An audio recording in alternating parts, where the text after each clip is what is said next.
الاضطرابات ضيعتنا. يسعد لي مساكي. الخير على مشاهدينا. معايا فنانة جميلة صوتها جميل ورائع ونورتني قبل كده في برنامجنا مساء الفن، الفنانة سهام الصافي. منوراني ومنورة مصر. يسعد لي مساكي منى. مصر بتحب لبنان واهل لبنان وكمان الاصوات الجميلة اللي بتجيلنا من لبنان. سهام، احنا كان لينا لقاء قبل كده من سنين، يعني مش كتير قوي بس شوية، ورحتي على لبنان مرة تانية ورجعتي مصر. نعم. اختلفت ايه بقى سهام الصافي؟ وطبعا اسم الصافي يعني مأخوذ من حماكي الفنان الكبير وديع الصافي الله يرحمه. نعم. اختلفتي في ايه بقى السنين اللي فاتت، ال10 سنين تقريبا اللي احنا ما تقابلناش فيهم؟ فعلا. ايه اللي حصل بقى؟ احكي لي ايه اللي حصل في سهام وايه اللي حصل في لبنان. تقصدي من بعد رحيل الاستاذ وديع؟ يمكن. ممكن. فعلا. اولا انا تلميذة الفنان الكبير وديع الصافي، طلعت من مدرسته، ولدت على ايديه فنيا من اكبر المسارح بالعالم. كان انتاج وديع الصافي فيك تقولي سهام. وشاءت الظروف والايام اللي مرقت وعم وديع بهالفترة تركنا وراح، وهلا قطعوا 10 سنين فعلا. تيتمت من بعده مثل اليتيم، يتيم الأب والمعلم. كان هو لم يكن بس الحما، هو كان الأب الروحي لإلي، وكان الأستاذ، وكان الزميل ورفيق، يعني شو ما بحكي عنه قليل. حضرتك اللي اخترتي يكون اسمك سهام الصافي ولا هو اللي اقترح عليك؟ لا، أنا اسمي سهام بالأصل، وأكيد كنية العائلة هي الصافي، وهو منحني اللقب من بعد انتمائي له كتبنيه لإلي وتبنيه للموهبة الصافية اللي عندي. طيب انت بتقولي لي حسيتي ان انت تيتمتي بعد رحيله. اكيد طبعا ان الانسان بيحس بعد رحيل الاب او السند او حد قريب في العيله بيعتبره كأب، بيحس باليتم، بس انت قلتي لي تعبير اليتم الفني. نعم. هل لو ما فيش حد ليه داعم او سبورت قوي في الوسط الفني ما بيقدرش ان هو يكمل؟ لا، اكيد بيقدر يكمل، بس انا كبداية لإلي، بداية مشواري الفني مع الأستاذ وديع مباشرة، يعني كانت من أعلى درجات. يعني ما طلعت يعني درجة بالفن، طلعت دغري مسك بإيدي وقال لي بدك تبلشي. وفعلا كانت أولى حفلاتنا بدار الأوبرا المصرية، وتوالت الحفلات والمهرجانات الكبيرة عالميا. وتعودت اني انا دايما يعني في حماية وفي رعاية ابوية فنية اللي بدك، يعني مثل ما فيك توصفيها، انه دايما كنت تحت جناحه الكبير هالهرم. وشيء طبيعي ان استقبال نجم بحجم وديع الصافي بيبقى استقبال يعني قوي في اي محفل فني هو بيروح فيه، يعني طبيعي. سواء كان في لبنان او بره لبنان. طبيعي. كنت بتغني وانتي معاه في الحفلات اغاني خاصة بيكي ولا الاغاني بتاعته؟ لا، كنا نغني ديو، اغانينا اغانيه هو نغنيهم ديو، والاغاني الخاصة اللي هي من الحانه لإلي كمان. اي فعلا. ما كنت متدلعة معاه يعني؟ طبعا. اكيد. ايه اكتر اغنية كان بيحب يعني من اغانيه هو بيحب يسمعها بصوتك؟ كان يحب يسمع كتير بصوتي من يومين كنا صغار. هيدا موال لإله، بس أنا كتير بحبه، وبحس إنه العمر ركض بالسرعة، عرفتي؟ وهالموال هيك بعيدني لذكريات، كل ما نكون قاعدين سوا نغنيه سوا، هيك ندندنوا مع بعضنا. ينفع تدندنيه لنا برضو؟ ايه طبعا. يلا بينا.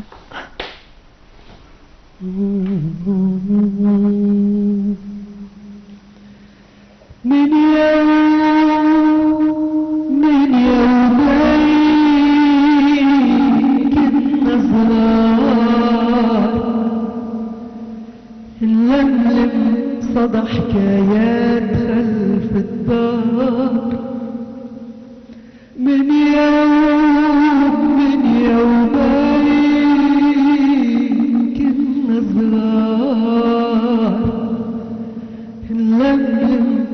صدى حكايات خلف الدار، مدري حلم ومدري شي غفوة عين، صرنا يا قلبي بآخر المشوار يا ليل، عكل مفرق ليل بيسافر قمر، ببعد مع حكايات وهموم وصور، صور، وببعد مع مراسيل وغناء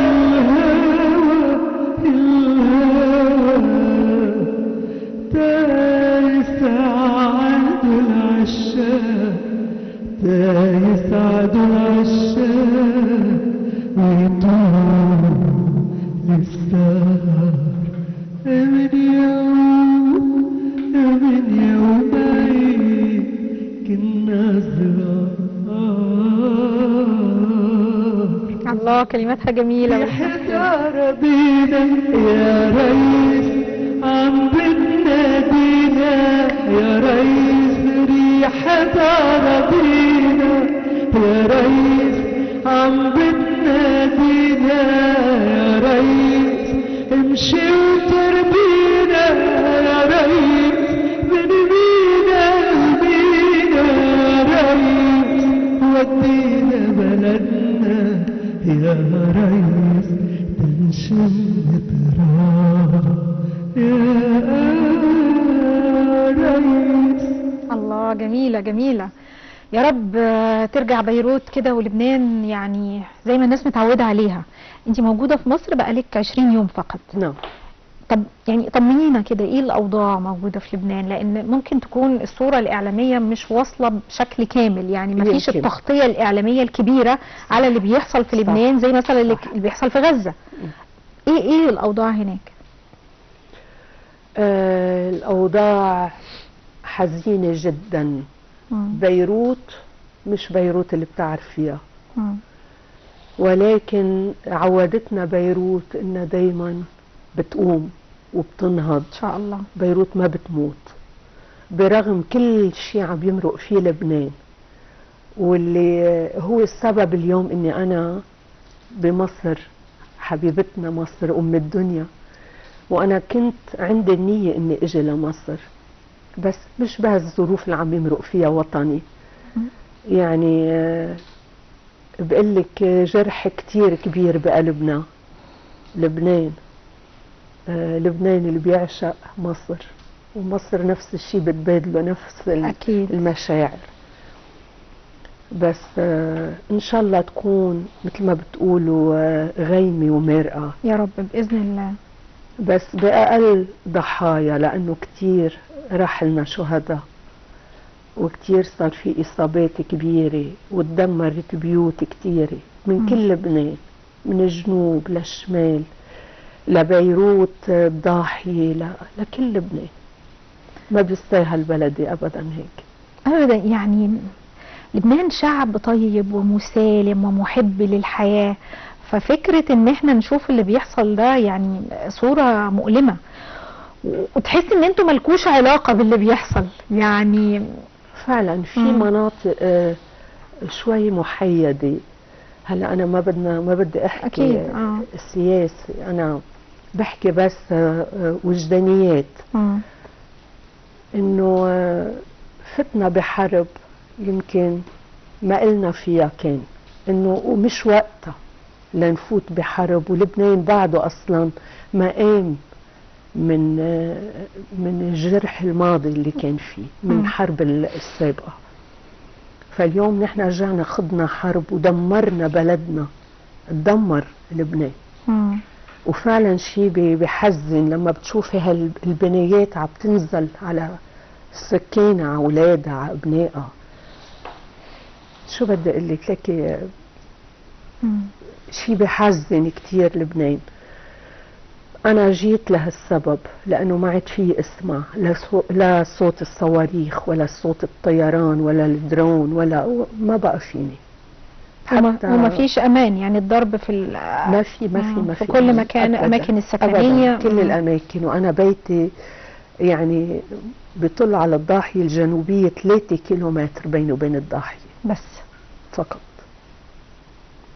والضرب كان كله في الضاحيه الجنوبيه، كله تقريبا كله على الضاحيه وحدود المطار، مطار بيروت. ايوه.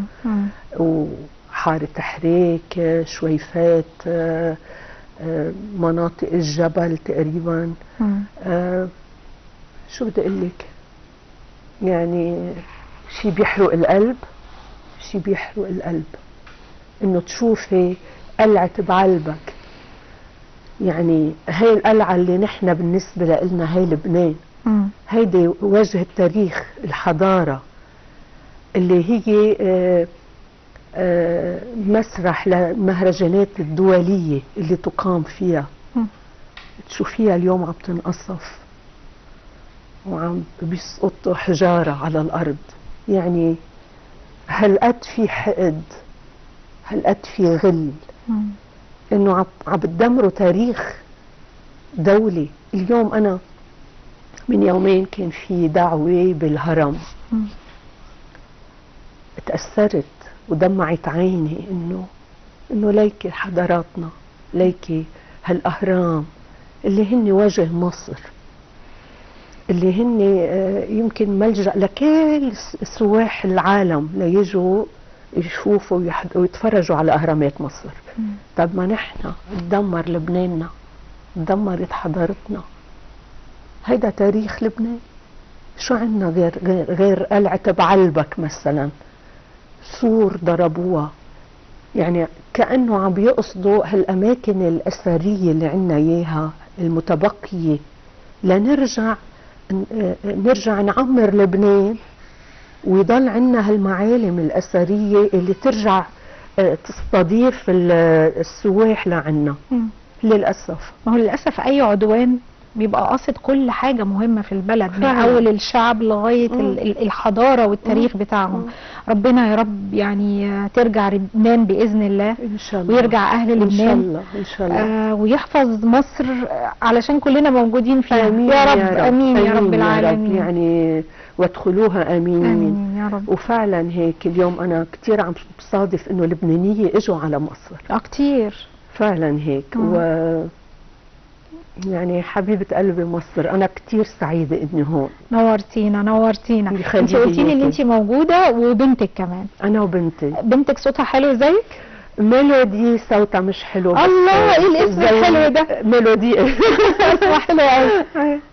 ميلودي جرافيك ديزاينر، فنانة برضه، بنتر. بس كمان مثلي، لأنه أنا درست البنتور من طفولتي يعني. بس الغنى هو بقى اللي خدك؟ الغنى أخدني. طب وابنك وديع جونيور بقى؟ وديع جونيور بيلعب فيولون، فنان برضه. وأخذته الغربة والدرس برا، بعيش بفرنسا، بين فرنسا وبين دبي. فدراسة أكثر من الفن. من الفن. مريم الوسطانية، مريم بتكتب، بتلحن، وبيانيست. ما شاء الله. فأكيد في بالجان مثل ما بقولوا عامل الوراثة. ومريم لحنت لك لحن أو أغنية؟ مش لإلي، عملت ألحان بس إنه مش لإلي، كانت عم تتعاون مع أحد الملحنين بلبنان، موزعين كمان معروفين، فكان لهم تعاون مع أجيال جديدة صاعدة بالفن. جت معاكي برضو مريم؟ مريم بفرنسا. وديع دبي وفرنسا. ربنا يلم شملكم مرة تانية يا رب بإذن الله. بإذن الله. انت قلتي لي ان انت في أغنية من ألحانك وكمان كلماتك للبنان، ممكن نسمعها؟ يلا. رح اقول لك اياها بارول، كلام. اسمع أنا قلبي على الوطن، بتقول تعا نبني وطن ما تفرقوا أديان، عمره تخطى الزمن يحمل اسم لبنان. تعا نرجع ماضينا والذكرى يلي فينا، ونسهر طول الليالينا ع حدود الوطن. تعا ايدك بايدي نرفع اسمه سوا، ومثل الارز العنيدي ما بيلويها الهوى. وتعا نرجع ماضينا، نتذكر اهالينا، ونسهر طول ليالينا تنحمي الوطن. لك انا قلبي على الوطن. الله، كلامها حلو قوي. وبقول فيها موال مازال القلب عم يخفق مساكن، يا بيت بعهدك غيرك مساكن. الدنيا وكل شي فيها مساكن، ما بتسوي منك حفلة تراب. تعا نرجع ماضينا، نتذكر اهالينا، ونسهر طول ليالينا ع حدود الوطن. جميلة. هتصوريها؟ صورتها، برافو. موجودة على اليوتيوب. طب ده هايل. هاي صورتيها في لبنان؟ صورتها بلبنان. بلبنان. طيب خلينا يعني نبعد شوية يعني عن الواقع الأليم للأسف، ونرجع لذكريات أحلى الحفلات اللي انت عملتيها. أكتر جمهور كان بيقابلك وانت مع طبعا الفنان الراحل وديع الصافي، بما ان حفلاتكم كانت دايما مع بعض، كان الجمهور فين؟ في أي بلد؟ يعني دايما يقولوا الجمهور التونسي غير، وفي ناس بيقول مثلا في الخليج، في مصر، الجاليات العربية بره في أوروبا. انت اكتر حفلات كده فاكراها ومحفورة في ذكراكي كانت فين؟ الMGM جراند بلاس فيغاس. الله. اكبر مسرح بالعالم اصلا. وكان المسرح كومبليت.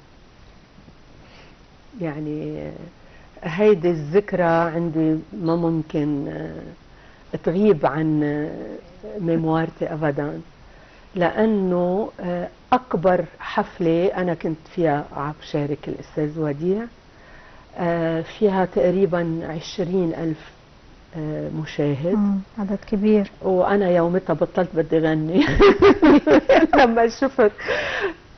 لما شفت المسرح هيك قربت هيك عم بفتح الستاره واطلع وشفت هالعالم بطلت بدي غني. قلت له ما راح غني، بقى لي لا بدك تغني. قلت له ما معقول يا عمي، تعال شوف المنظر. قال لي ما تخافي انا معك، وما زال انا بقول لك فما تخافي من شيء.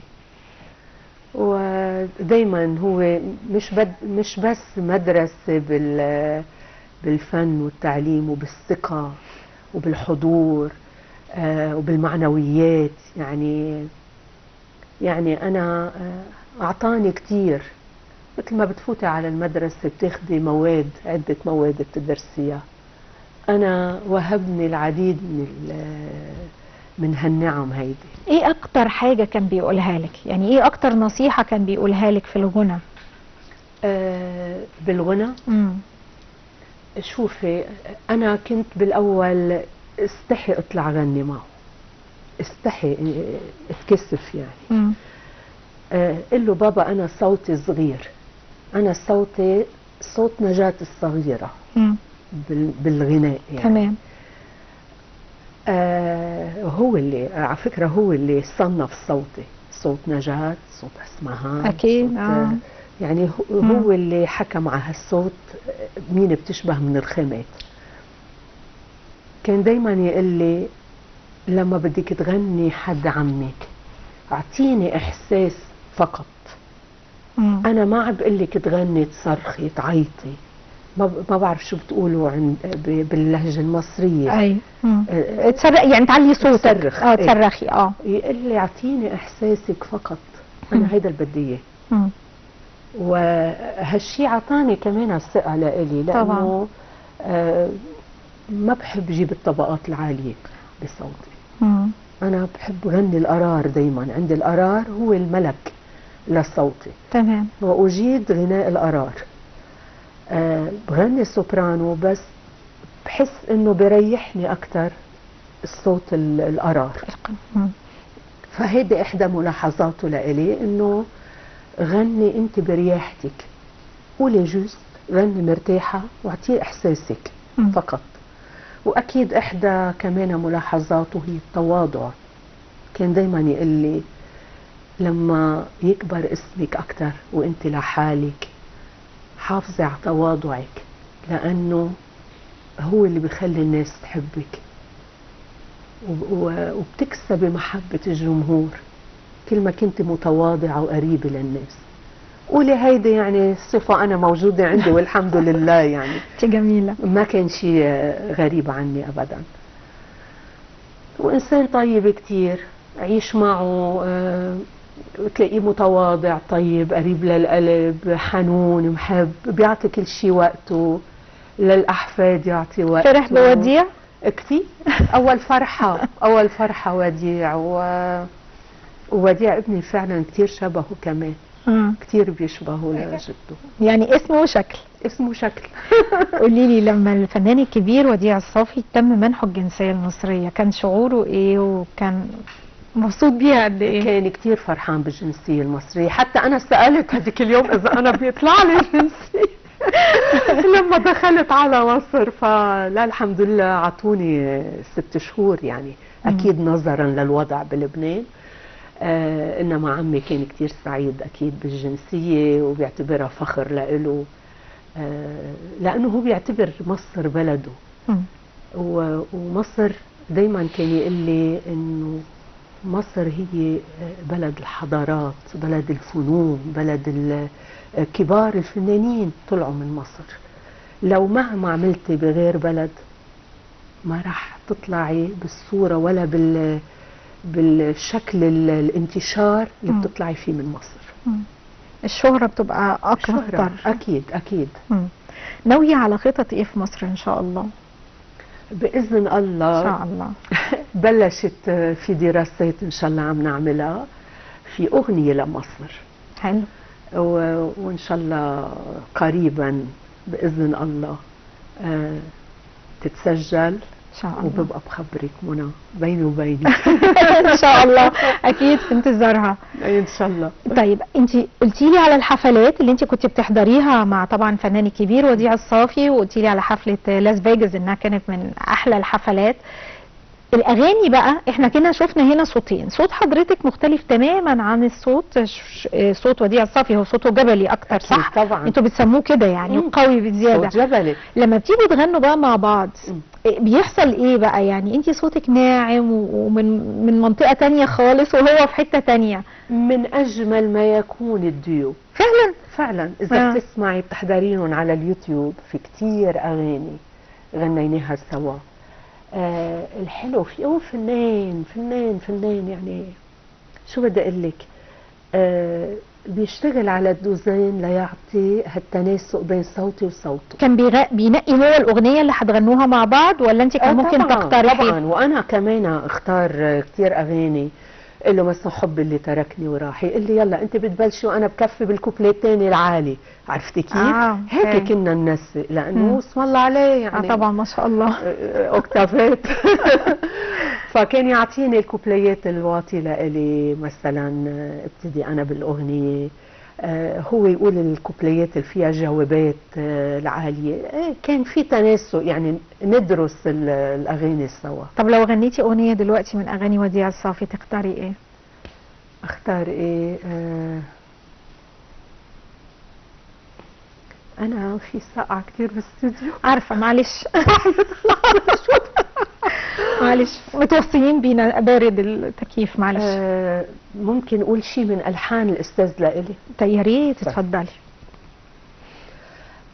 كلمات للشاعر عصام العريضي، المحامي الشاعر عصام العريضي. ضمني بتقول: ضمني وانظر مليا ترارارا وارتاح في ناظري ترارارا. ضمني وانظر مليا وارتاح في ناظري وانحني نحوي قليلا واقترب من شفتي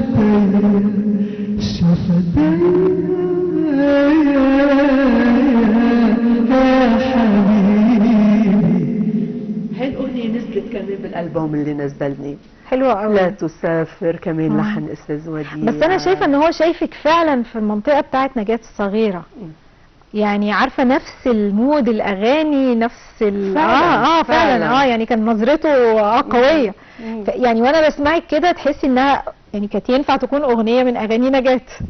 اي بس اذا بتسمعيني عم بغني نجاة بتقولي نجاة. طب ما نجرب كده. القريب منك بعيد والبعيد عنك قريب، القريب منك بعيد والبعيد عنك قريب، كل ده قلبي اللي حبك لسه بيسميك حبيب، لسه بيسميك حبيب. فاكر فاكر فاكر ولا ناسي، ياما كنت بقاسي، حتى مع الأيام الحلوة، الأيام الحلوة وقت ما كنت بقابلك فيها، كنت لسه في الحب بتعلم جديد، وما كنتش أعرف إن القريب منك بعيد، يا رايح للي فايت لعيوني سهران على ناري، أنا أوصف له دمع عيوني طول ليلي ونهاري.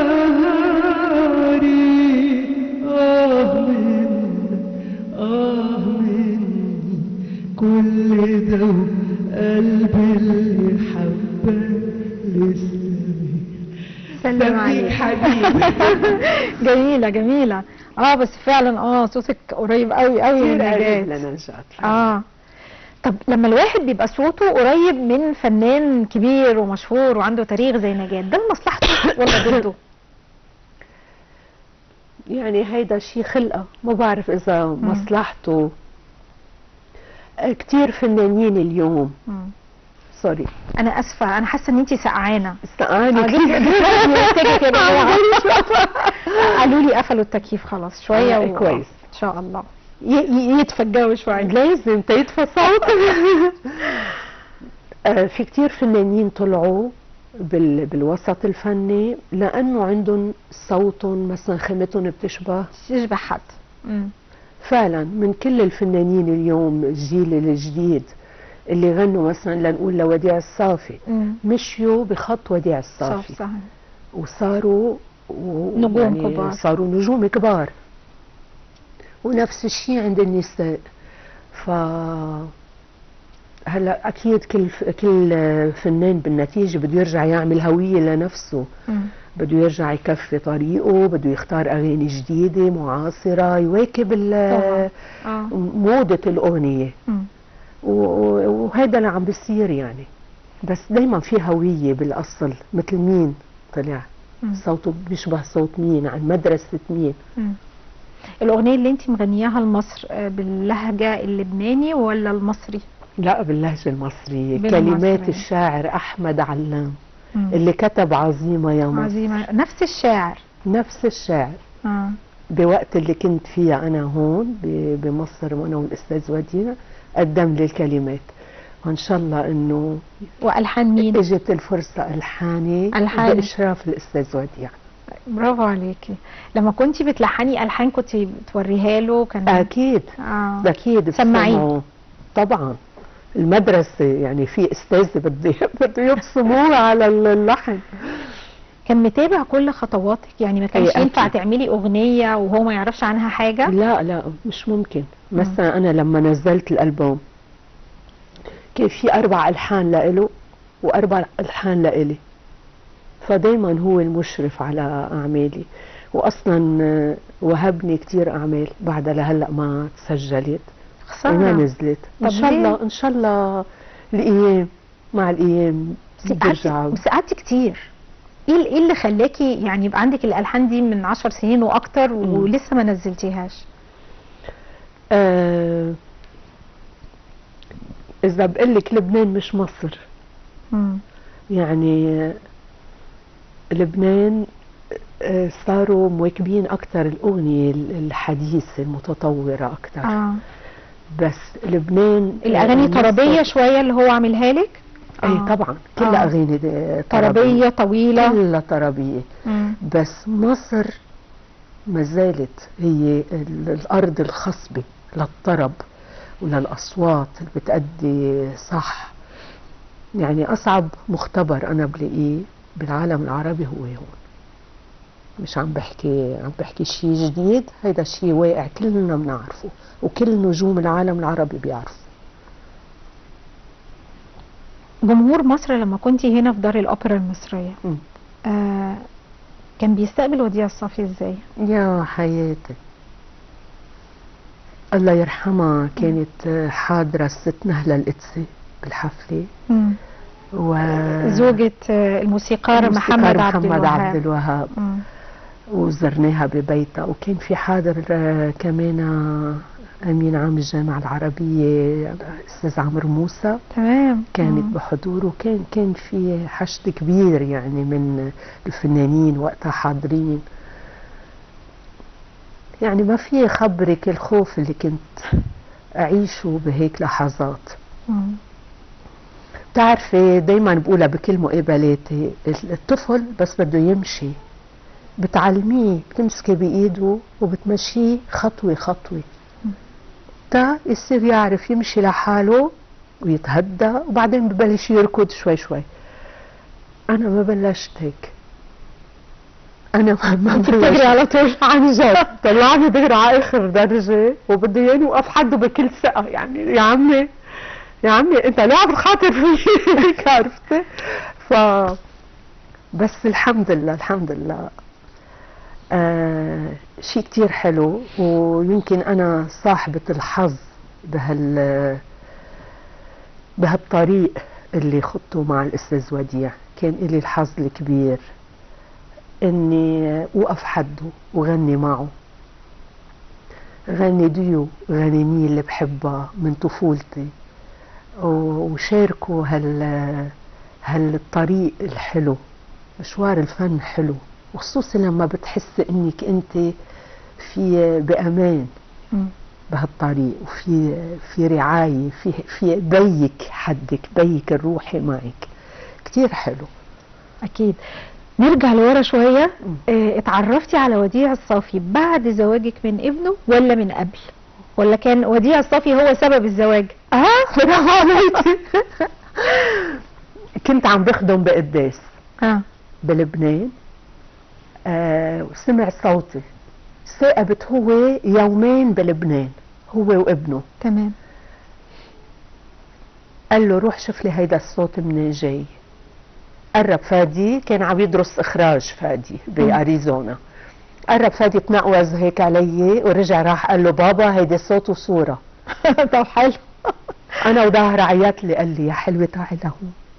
يا عم وديع، قال لي صوتك هيدا الحلو. قلت له هيدي شهاده منك. شو كان عمري شي 16 17 سنه يعني، صغيره قوي. قال لي بتقبلي انا اكون عمك يا عمو؟ دغري طلبني هو لابني. هي تقبلي اكون عمك دي ان هو بيطلب على طول على طول. وانا دغري على طول قلت له نعم. يعني ما كنتيش لسه شفتي فادي كلمتي معاه؟ لا ما كنتش. بابا الصافي. ومن هون ابتدت الرحله. تجوزنا، عشنا بباريس سنين، وصرت بكل اغاني الاستاذ وديع اللي مثلا من الاعمال الدينيه، من اغاني اللي كان يسجلها يكون صوتي انا المرة دايما معه بالكورال. عرفتي كيف بلشت كورال؟ لا منيح بلشت كورال. استوعب شوي. ومع الوقت رجعنا على لبنان. قال لي خلص اجى الوقت بدك تبلشي معي. وبتعرفي لما بتحكم المحكمة خلاص. ما فيك تقولي لا. بس انتي ما تغنيتيش اغاني لناس تانيين، الحان ناس تانية بعيدا عن وديع الصافي؟ لا ابدا. انتي اللي مش عايزه ولا كانت يعني زوجك قبل ولا بعد؟ انت عم تحكي عن قبل ولا بعد بمشواري مع الاستاذ وديع؟ لا، في الفتره اللي انتي تزوجتي فيها دي. خلاص انتي بدأتي بقى تغني بشكل محترف مع استاذ وديع. في الفتره دي انتي ما تعاملتيش مع حد غير وديع الصافي؟ ابدا ابدا. اجاني كثير مثلا اشعار قصائد تتلحن يعني وهيك. نلحنها انا والاستاذ. وبس انه الحان مين بيتجرأ؟ مين بده يتجرأ يعطيني لحن بوجود استاذ وديع يعني. عندي كثير الحان منه. طب عندي كثير بس خساره، لازم الاغاني دي تنزل ان شاء الله. ان شاء الله ان شاء الله. ما حدا بيعرف شو مخبي لنا القدر. ان شاء الله القدر يخبي كل شيء جميل ان شاء الله باذن الله تعالى. واي حاجه دلوقتي موجوده سلبيه او الدنيا مش بتقف، وكل يوم عن يوم بيتغير. وان شاء الله نسجل الحلقه الجايه بقى في بيروت يا رب. يا رب يا رب يا منى يا رب. انتي نورتيني ونورتي مصر وكل اللبنانيين وكل الجنسيات العربيه منوره مصر. ربنا يديم يا رب علينا الامان، ويا رب بلادكم ترجع جميله وسليمه وامنه زي ما كانت. نورتيني. شكرا لك منى، وشكرا لبرنامجك الحلو. ومصر بحبك كثير، انت بالقلب. نورتيني. ميرسي حبيبي. كل مشاهدينا ارجو ان انتم تكونوا استمتعتم بحلقتنا النهارده. بكره باذن الله حلقه جديده. السلام عليكم.